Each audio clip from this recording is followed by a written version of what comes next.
My husband thinks I married him for his money, so he let his family treat me like a servant and abused me for 3 years, and even used the $500 million alimony to force me to divorce. But to his surprise, I left without taking a penny, and everyone thought I was crazy. However, 2 weeks later I reappeared as the billionaire's heir. "Please sign here, Miss Oliver," Edward, the lawyer, said, pulling out the divorce papers from the folder and handing me a pen. "You can take your time reviewing them. 100 million will be transferred into your account as alimony and compensation." When everyone heard the amount Malcolm planned to offer me, they gasped in shock. 100 million? Has he lost his mind? His mother frowned in confusion. I scanned the documents in front of me, trying hard to hold back my tears. I couldn't believe that after everything his family had done to me, he thought money could make me disappear. "You want me to leave your life, don't you?" I suddenly asked, making eye contact with Malcolm for the first time without fear. My gaze was cold, and everyone was stunned by the sudden shift in my tone. Malcolm was taken aback by the chill in my eyes. It seemed as though I no longer cared about what would happen next. "Then I don't want your money," I continued. "I don't want anything from you.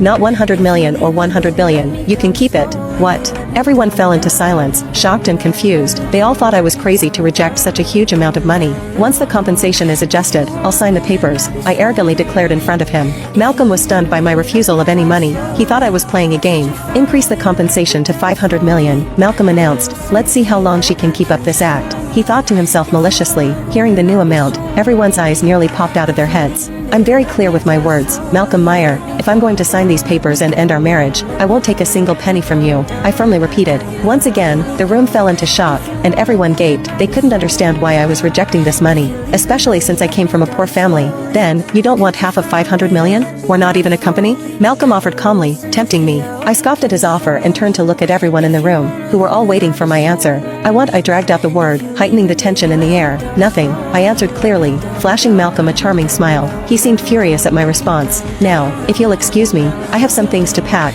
I briefly informed them before turning and leaving everyone's gaze behind. Not long after, the sound of my high heels on the floor caught everyone's attention, and they all turned toward the direction of the sound. I appeared before them, dressed in a luxurious red gown, elegantly carrying 2 suitcases down the stairs. The room fell into stunned silence. They couldn't believe their eyes. The woman standing before them wasn't the person they thought it was. I exuded confidence and determination, unfazed by the attention from my husband's family. "Is everything fixed?" I asked Edward as I approached. He immediately nodded and handed me the revised copy. After signing, I handed it back to him. "I'm so glad to finally be rid of this family," I announced loudly, so everyone could hear, before instructing the maid to take my luggage out to the car that was waiting outside. "Don't overstep," Malcolm warned coldly. "I'm no longer your wife, so you have no right to order me around, Mr. Meyer," I sneered, and he grabbed my arm, his teeth clenched in anger. "I suggest you watch your tone. You're still on Meyer family land," he reminded me with a fiery gaze, but I stared straight into his eyes. "Let go of me," I yelled, yanking my arm free. "You can keep your family